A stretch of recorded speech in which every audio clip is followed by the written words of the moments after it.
Thanks for staying with us. So mixed reactions have continued to trail the viral video showing ex-militant and the leader of the Niger Delta People's Volunteer Force, ASARI DOKUBO. In the video, he was seen brandishing his heavily armed troops as he walked to an event with his entourage. Part of his entourage were non-state actors bearing rocket-propelled grenades, general-purpose machine guns, AK-47s, and all. What are your thoughts on this? Do we still have a nation? Is this still a country? Are there still rules? Do we have leadership? DOKUBO is no small man. He's an ex-militant. And this is what, you know, he was known for. The guys around him, those weapons are not new to him. They are well-trained. They know what to do with those weapons. And when I saw the video over the weekend, my fear was, you know, YK was talk about how if we lose our democracy and our structure of governance, we'll fall back to local warlords. This is a local warlord. In the Joy area, they never born you. When you call their name without voice, with respect, with humility. There's not, even the government in power know better than to belittle ASARI DOKUBO. And so when you see him doing this, this is a kind of reminder. I don't know what they are asking for this time around, but this is probably a reminder to the people in power. But we did here. We still did. We are the powers that be. We are the powers that be. And you know, whatever kind of deterioration of our unity, our sovereignty that we have, that has gotten us to bring these guys back. ASARI had left this country for a while. He went to start a school in Benin Republic, his university. He's piped low for a while, just, you know, reduced it to just comments. To comments. The ex-militants were given amnesty. They went under that policy. They surrendered their arms and ammunition. They said they surrendered their arms and ammunition. And we would expect that that sanity will be maintained by any government. The fear of this coming back and us reducing to local warlords is not something that Let me come to your thoughts. You don't know who ASARI DOKUBO. I do. These are people that the president at the time had to negotiate with them because they held the country to a ransom. And the thing is, with all due respect, this is what you get when you don't deal with one crisis. In another form, it will rear its head. So when you have banditry, you have Boko Haram, we treat terrorism with kid gloves, we have commercialized kidnapping into a full-time work. People have left their farms. People have left being cattle rearers to now say their job is to be a kidnapper. People have created a career. It should, in our GDP, we should include banditry because obviously it's revenue. The train attack alone, 100 million naira being paid almost for. I'm like, where are they getting this? I had to sit down and I was meditating on 100 million naira that is being paid by all the people that are being released. We had an issue with the Niger Delta militancy. It was a legitimate fight, even though we don't like how they went about it. There was a system to resettle them.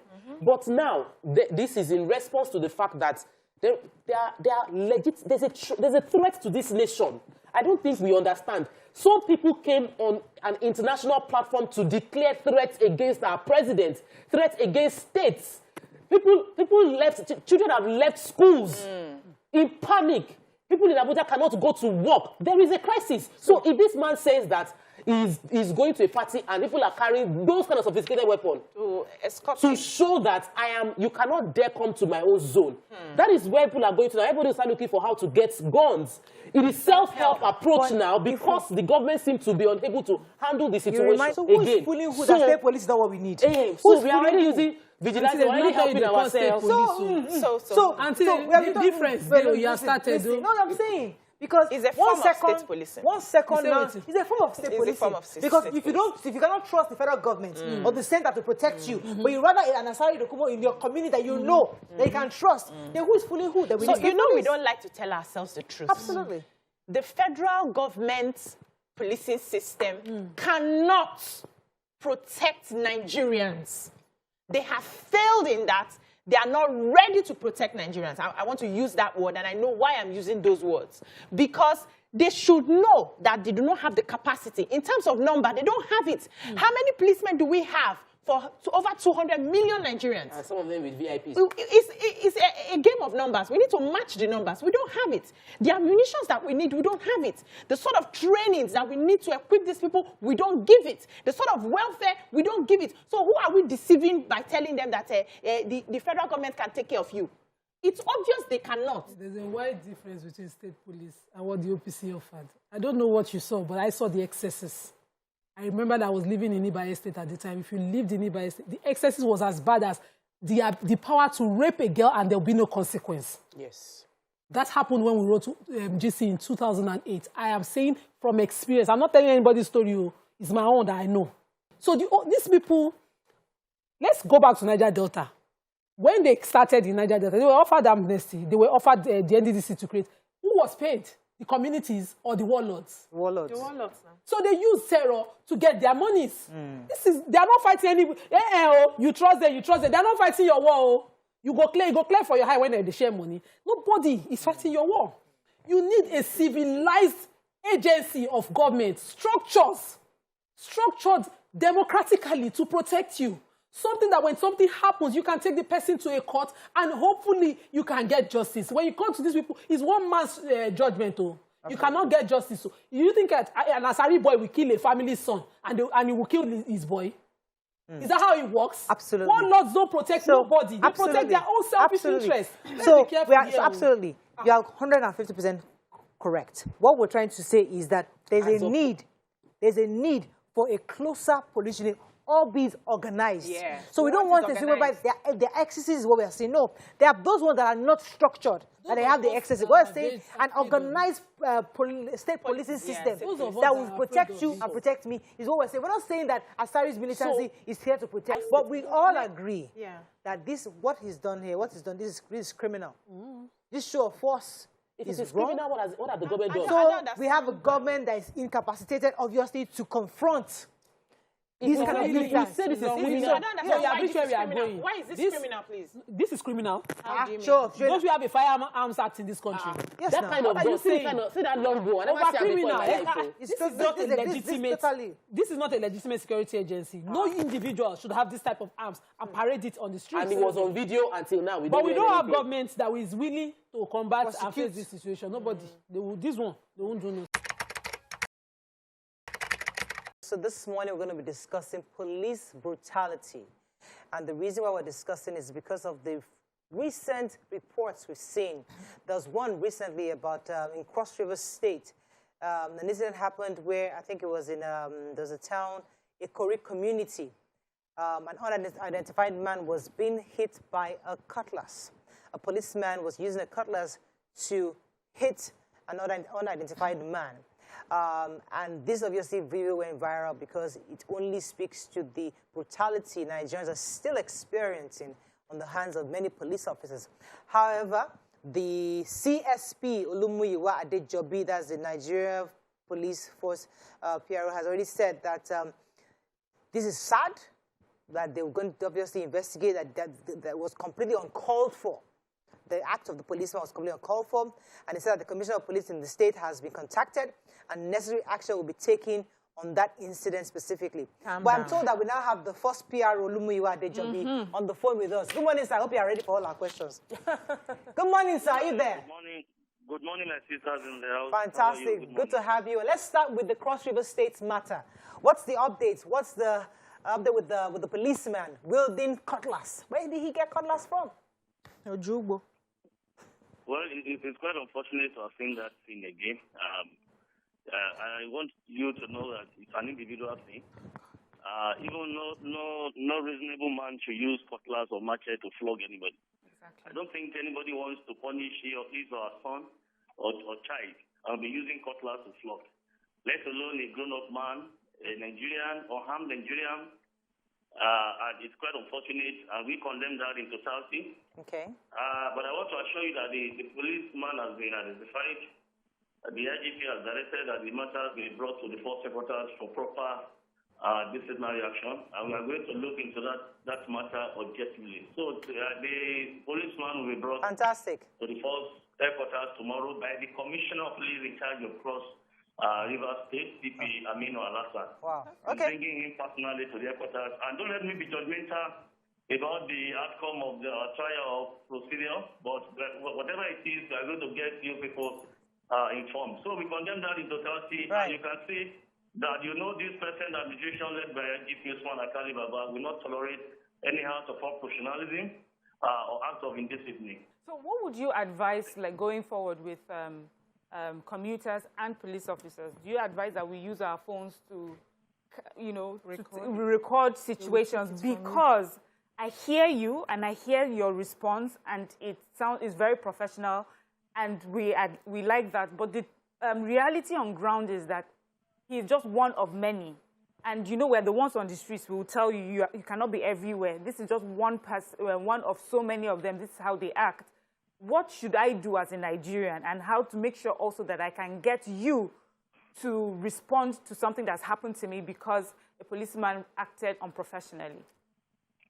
Well, one thing I want you to note is that even we officers, we go as Nigerians on our way, we drive, we move around. Even the Director of Police personally at times we drive his vehicle to go around and assess things. We see situations like this where even some policemen will stop us. All we need to do, what I've noticed is that most Nigerians, by the time they see policemen at a distance, they pick up offense. They don't like seeing police in any way. And it's just because of this hatred that we're having this gap. And we should not be having this gap. Police is part of the system. You cannot spell woman without man. You can't spell she without he. These are two entities that are highly inseparable. So if we see them on the road, respect is reciprocal. Talk to them, they are human beings. I can't stop you at the point I want to talk to you, and the music in your vehicle is so loud that you cannot even hear me.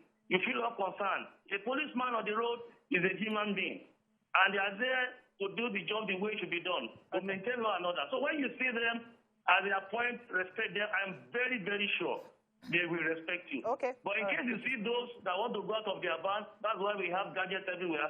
There's nothing wrong if you are videoing or taking pictures of policemen, because they have the right to do the same.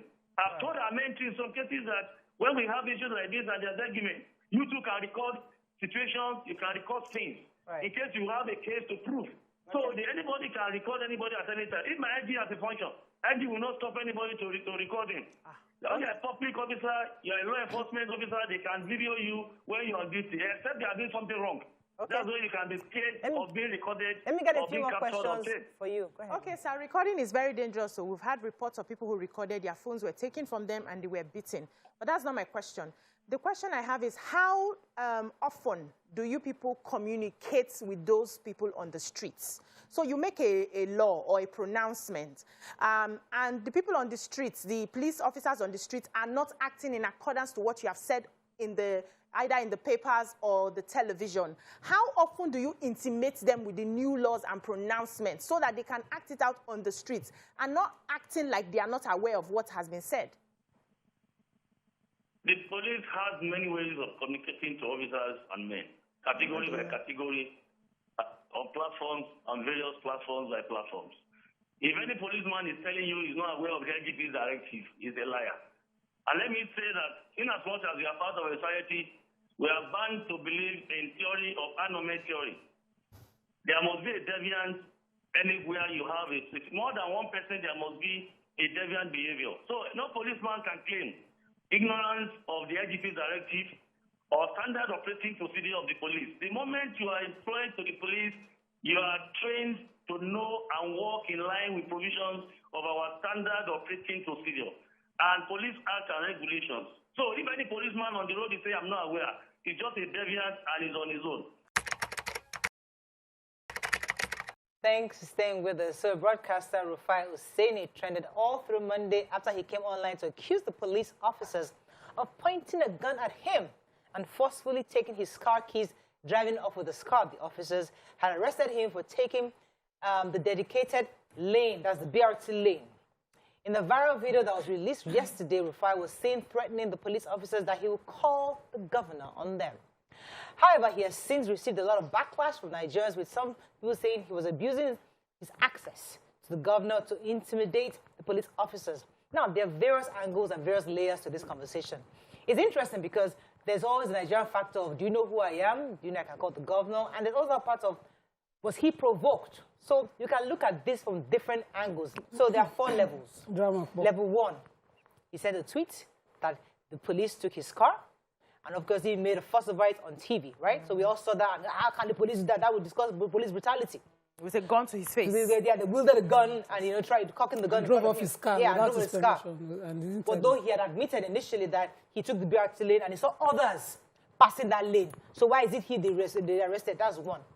Number 2, the police, so yesterday we saw a, what they call it, a video that surfaced that showed where he was saying, bloody bastard, I'll call the governor. He apologized for that. I'm telling you, I'm coming in one by one now. Second video we saw where he was threatening the governor, threatening the police that he would call the governor. That was the second video. Yeah. And we saw him with the Lexus. I haven't thought the Lexus belonged to him. I was going to say, hey, in this work that we're doing, but no problem. But I saw that video. The second thing, we saw his video apologizing for using the word bloody bastard and also saying that there's nothing wrong in him saying he'll call the governor because he has a right to, he has access to him, he can call the governor. And explain that the car doesn't belong to him, that his friends come. You know, he apologized. Now, the fourth one is that we got a tweet from the PRO Lagos State saying that, okay, he was charged to court yesterday, he had paid the fine of 70,000 naira, and his car has been returned to him. So, case closed. But the conversation is, how would you try to unpack this? And what level would you like to come in? His behavior, the fact that people are saying that he was arrogant, the others are saying that he must have been provoked. What are your thoughts on this? Let Tokwe start. Okay, so I feel Rufai has been in Lagos for many years and has also been in the media for many years, and all of us know what the rules are. We know that BRT lane is not meant to be passed through. But in my head, I was wondering, okay, yeah, this is someone that works from Lekki to VI for many years, probably not a mainland person, coming to the mainland for the first time in a long while. What kind of talk is it? And then he was wondering. I'm just like, okay, maybe he now saw people were driving through this lane. Maybe because there's traffic, they allowed them to pass through the lane. He entered, and then they stopped him. The conversation ensued. His ego took over. Because when I watched the videos, I knew the ego took over. What is inside you will come out when you are under pressure. Yeah. So your insult came out, Mr. Rufai, and I'm happy you apologized because that shows that you can be corrected. When the issue came out, I felt like I didn't call anybody. I have numbers. I told him, I said, I have numbers. I didn't call because it's just not the right thing to do. And that's the thing. The fact that you have access doesn't mean you should abuse it. You have been found disobeying the law. You just pay and with humility you go. So when I saw those videos after this happened yesterday, I had not even seen all the other videos of the drama that happened with Rufai. When I saw those videos, I said, this is his ego. This is the fact that you're feeling like, I am too important for this kind of thing to happen to me. And it can happen to every one of us. We must always checkmate ourselves before we start feeling like we are God. You are not. Just because Tokwe cited the road safety experience, I have 2. In fact, 3 that advise what I do when I'm with them. If the police stops me, I park well. If the road safety stops me, the first thing I do is call somebody that I know. That's the truth. So this is the experience of my late father when he was coming from Auchi to Lagos on that Benin road. They will stop you and you can be there till the next day. Your entire family will worry. They don't care. So when I was coming from home as well, I was stopped. The moment I remembered this is their style and the driver that was driving was acting all like mad, I called somebody. Please, they have stopped me. Can you talk to somebody so that I'm clear or they know? Because I wanted to get, I left Auchi around 10, and I was at 1 o'clock, I was already at Ore. So see Lagos. Don't stress me. But if you were doing your job as you should, tear a ticket, say you can go ahead, because other people are, no problem. But you would be there. They'll tell you the bank did the other. My father was running, and I remember that day I kept calling from Lagos. What is happening? So I don't want any errant officer doing grab, because you'll be provoked. And what you saw with Rufai doing was reactionary. He didn't, according to him, it wasn't clear as to a diversion that made him go into a BRT lane. Me, I was clear as to a diversion at Mount 2. They carry me going that bridge in Igomu. It's not only Rufai that call people. It's just the way he called the people. It's the way, if you know somebody, you call somebody so that you don't even get kidnapped. I thought I was being kidnapped that morning. At 6, daylight has not even reached. I've not even seen morning light. I left at 6, but everywhere was still dark. I remember that. And they just entered the car with guns in front of me. Not be one, no. Bam, bam, bam. I was alone in my car. The first thing I thought, their police, be civil, be civil. I was not thinking fast. I opened my door, they jumped in. Madam, come down, go to the back, go to the back. I was being kidnapped. Yeah. That's not the way to arrest somebody. Yeah. And I wasn't even on a one-way. You now said, this is a one-way. I said, but there's a diversion ahead. He refused to admit that diversion. The next day, I went there, I went live. There was a clear diversion announced by the Commissioner for Transport in Lagos, and they carried my car to Igomonda Bridge alone. Okay. And we even had to call somebody for that officer to be insane. Okay, so I get that. You don't already should be calling somebody. In Nigeria, it's this time. You won't say I will call somebody when you know you need to call somebody. Just be calling the person. Sure. Sir, please, they don't carry me. Waiting they happen. So what are your thoughts on this entire episode? Yes. So when people are doing the wrong thing, I'm very weary of joining them because there's nobody looking. That's what I see on Nigerian roads. So the parts are there. There's a bit of traffic on the other side, and you see buses taking that BRT. Pia, pia, pia. As you put your head. If your head does not carry bad thing, they will catch you. And then you start saying, did you not see these buses? How many people will they catch? Yes, you are the scapegoat. Yes, so why don't you just avoid doing that when you know it is wrong? That's one. Secondly, when they now catch you, that you have committed an offense, be humble. Nobody cares who you are. 2 weeks ago, I was heading out to Miriam, and we just passed the road. We did not see any diversion. And they, Pakam, Omo, come and see Miriam speaking English. Me too, sir. We are very sorry, sir. We are very sorry, sir.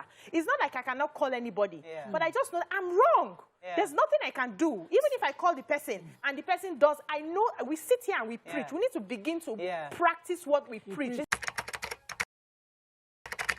So Christmas came early for Niger Republic. In the bid to tackle insecurity, our president of the Federal Executive Council meeting came up with the idea to purchase 1.4 billion Naira worth of cars, not just cars, luxury cars, to help our Western neighbor, Western African neighbor. The Minister of Finance, Budget and National Planning, Zainab Ahmed, gave this confirmation, explaining that providing intervention in Niger Republic is not new, and it is the prerogative of the president to approve such a purchase. If I watched the clip when she was being asked questions concerning this, she kept using the word, the president made an assessment. The president made an, she kept using the word assessment. I'm thinking, our president, who has told us he's tired, he's making assessments, and he's old, and he's making assessment concerning stuff like this. What are your thoughts on this? So at first, I was going to say, really, I don't have any outrage left in me when it comes to our issues. I'm desensitized to it. I'm like, and now you wake up one morning and you hear one thing, you hear the, worse. So I want to look at it a different way. Let me just try and see if I could, guess what they were thinking. So first of all, I know foreign aid, Nigeria, we get foreign aid from United States, and we understand that foreign aid is... You're trying so hard. Yes, I'm trying hard. So let me go. So I'm just guessing, Nigeria, big brother, as we say. Niger is our very close neighbor. And we've seen pictures of our very porous border between Niger and Nigeria. And a lot of us, we see a lot of Nigerians within our communities. So there's just really free movement. And if there's free movement of their citizens, there's also fear of free movements of terrorist bandits across our country. So I know that Niger, Chad, Cameroon were all in this fight against terrorism and banditry together. So Nigeria, being the big brother, is likely to put some money aside, towards foreign, aid, humanitarian aid, military aid, like that, like the same way we receive from America. It's just that, I don't know, did this pass through the budget? Because this is something that would have passed through the budget. We would have been aware of it. We have looked at budgets every year it comes out, and I don't remember seeing this particular amount. And the second thing is what it was budgeted for luxury cars. It's not Tucano jets we're talking about. We're talking about, I think I heard there are Land Cruiser vehicles that were bought with this money. So in what way are we helping them militarily or to fight terrorism with those cars? People are asking, because BC asked, what's our president's interest? People are saying, is our president from Niger? I mean, maybe you are really from, maybe you're a Nigerian, because there have been various arguments saying that what is it about Niger? Because you are also building a train. Yes, you never finish that train. Is it from Kaduna? I'm not sure which state. Kano to Niger Republic. Now you are giving them 1.something billion. And you're thinking to yourself, what is this our interest in the Niger Republic? So I thought I'd seen the worst of it when Baba Obasanjo at the time ceded Bakassi Peninsula to Cameroon under just sort of just allowed it happen without any protest at all. People whose ancestral home was seated right here in Nigeria were now, you know, giving their lands out. But then this one, we know that up north they have ancestral, you know, common roots with certain tribes in Niger. We've had it read over time. The Fulanis, even they share and they intermarry a lot. So that can be an excuse. But in this one, considering that train, so when he started that project of the train, what came to mind is that we're still serving our colonial masters. We're still putting our trades roots to serve them. We're still, you know, borrowing and committing, and our sovereignty, he questioned it for me. But this 1.something billion naira gift, this one is the height of it for me. We have a budget deficit we're borrowing to service. We have a debt servicing deficit we're borrowing to service. We have a budget deficit we're borrowing to meet up. We have ASU on strike. We cannot meet up that demand. We have our oil. We are importing the final product of what God has blessed us with, and we are, you know, paying subsidy. We are borrowing to pay it.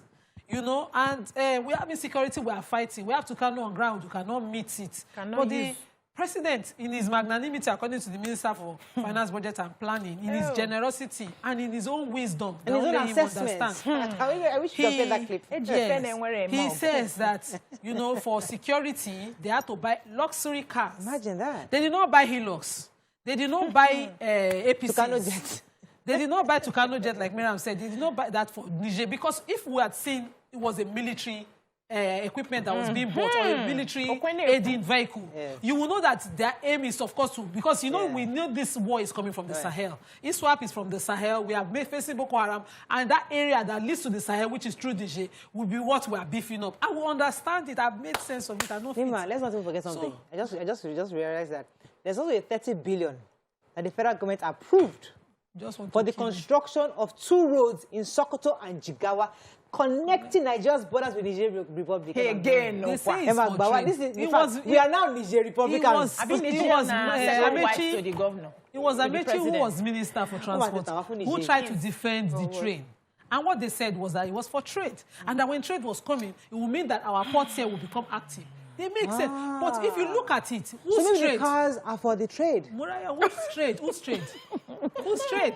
How is this fighting insurgency? Fantastic. It's really important. So if you want to be responsible, you will be responsible with sense and common sense. If you don't have it, that's why you're supposed to have your consultants and advisors in your cabinet that will tell you, Oga, I know that you have made your special assessment and you have seen that these people need so and so. But what exactly are they going to be using luxury cars for? These cars, do they have a bulletproof in the first place? Who is going to be fighting insurgency or criminality with a luxury car? What is the need for it? Secondly, even if you had to buy a certain kind of car, depending on the need of this country you want to help, what happened to Innocent Motors? Why don't you patronize your own people and create employment? And create employment. Just drive the motor there. Exactly. That so 1.4 billion will pay it back. Exactly. We'll come back to the country. So you're supporting and you are growing your economy. That's how a sensible government goes on with that kind of thing. I want the civil societies. Serap, where are you? They don't. Now Serap they shout. Serap say we want the money back. Serap is speaking already. Suing. Not today. Wait. It's not saying that today. It's going to start somewhere. We need to start suing this We're all talking. That's what I'm saying. For inappropriate actions. We will sue. Let the justice system, the government, now people sue the government. Let the justice system. The job right now, because there are 3 arms, right? So let the second arm, the legislature, the National Assembly, begin to probe this. Where did the money come from? Because I don't think it came through them. Who signed the money? So that's why we have them checks and balances. The money drop is immunity 2023. Probe him. Yes. Let him to be as did he arrest Dasuki over security issues? We have to say a lot of this president should not go and I'm tired. Nobody should declare any health issue when he leaves the office. We have the original owner of the gist in the studio with us today to talk about this particular gist. So let me intimate you. Nigerian entertainer Charles Oputa, popularly known as Charlie Boy, has hinted a possible split from his wife, Diane. Oputa took to his Twitter page on Tuesday where he lamented his possible return to bachelorhood after over 45 years of marriage. Which hope do I have? My people, in his words, in Pidgin, if I tell Una, say, after over 45 years of marriage to my wife, that I am going back to bachelorhood, what will you say? He wrote in Pidgin. So we brought him today to come and tell us, the ladies of your view, why after 45 years, he's talking like this. How are you doing today? Good to be here. How are you doing today? Okay, I'm blue today. Yeah, you are with Miriam. You are trying to match. God will help you people. So, Oga, this news shook a lot of Nigerians because I know that when we talk about marriage here and we use people like you who have hit almost all the milestones to give examples that if this marriage can work, then we have a chance at making it work. Why are you giving us this sort of news right now? What sort of news? Waiting don't happen. Say it be like saying no go happen. Let's finish Well, what you said. you see depends on where you stand. Where are you standing? Are you standing on the mumu side? Are you standing on the deeper end? Because words may be frivolous sometimes, okay? But my words have deeper meaning than surface meaning. Good. Because I was only trying to talk to the people who feel like marriage is work. Yes, marriage is work. If you're not ready to do the time, so why bother? Okay? Because some people feel that when marriage starts becoming too cumbersome, too you have to always work at it, then the love is no longer there, or the marriage is, no. And everybody from time to time is allowed to get tired. But you don't say, okay, because like as Nigeria did, so she una they talk up. Okay. Me I tire. Don't tire. All of us I are tired. tire. But what I want to do now is I don't tire. Yes, so what, we go see the end of the matter. Oh. You so what understand? causes tiredness? Because if there's so many things now, it can be your environment. Your environment. And these days when men are not like they used to be before, because of the economic situation, can be a variety of a lot of things. Things are no longer normal. Okay? Nobody here can say that they are not affected by this kind of toxic environment that we're living in. We all So are. the thing, they affect brain sometimes. So if somebody like me comes and say, nah, I tire, I'm just expressing the feeling of that moment. Because do you know what I was going through, what was flowing in my head as I was writing, or as I was posting that thing? It's good I could be feeling lonely. It's good that you brought Even it in the like marriage. this. Yes. Yes, because my wife know they're around now. My children know they're around. Nobody they're around. Only me now. So I'm feeling like a bachelor, damn it. See, am I all these small boys? After 45 years, teaching within social media, I want to announce my Fear catch us. Fear catch us.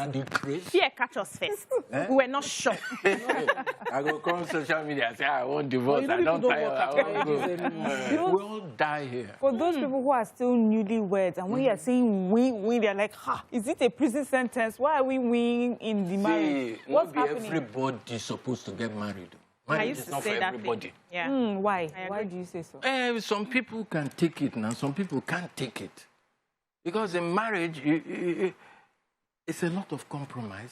Anything will be hard labor. Now you get to work at it. But it's the reward that you get. Because what's the reward? The reward is about companionship. Somebody you can grow old with, somebody who can take care of you, you take care of them, you know, like that. Some people have said, okay, like when you're going through these phases, you can take a break. What do you think about married people taking a break during marriage? It's important. Oh. Like right now, you know. You're on a break. We're on break. Don't walk out. Me, I walk out same. What do you mean? Please, What does it break down entail? this break. It can be, say she go vacation. Me too, I go my own vacation. Differently. And yes, sometimes. Yeah? It's good like that. You know, when you stay too long together, see finish fit enter. So if you no take time, that see finish go mess you up. You understand? So small time, yeah, make him come out, make him go somewhere. Make me to I see road. Breathe. Make I breathe. Make I miss some small. Then maybe I go come find them again. You understand? The Governor Sulu does Truth and Peace Committee, Justice, Truth and Peace Committee that was set up. I heard that you resigned from that committee. No, be only me. Now, plenty. I say, resign. And you know, this committee was supposed to help resolve or find out the reasons behind some of the unsettlements in the East. Knowing that you're somebody of the people, I thought, you know, this was a given. Why only if to come here, waiting can't happen. If you not take your own, spoil my own. Whether it be government, anything you like it be, if you know day ready, if you not arrange yourself, no come to me. Because me and bullshit don't go together. Yes.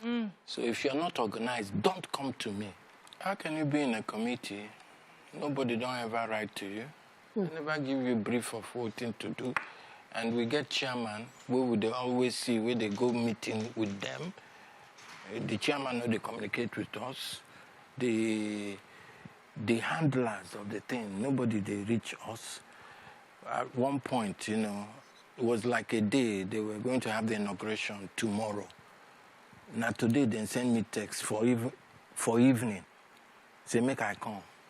I won't come now. I go take my scooter, I go walk out reach there. Thunder fire them. Their papa, their mama. I won't do that one. Then say, make I carry myself come. When I come, then go sort us out. Then go pay. Now be say, it doesn't look tidy. Doesn't look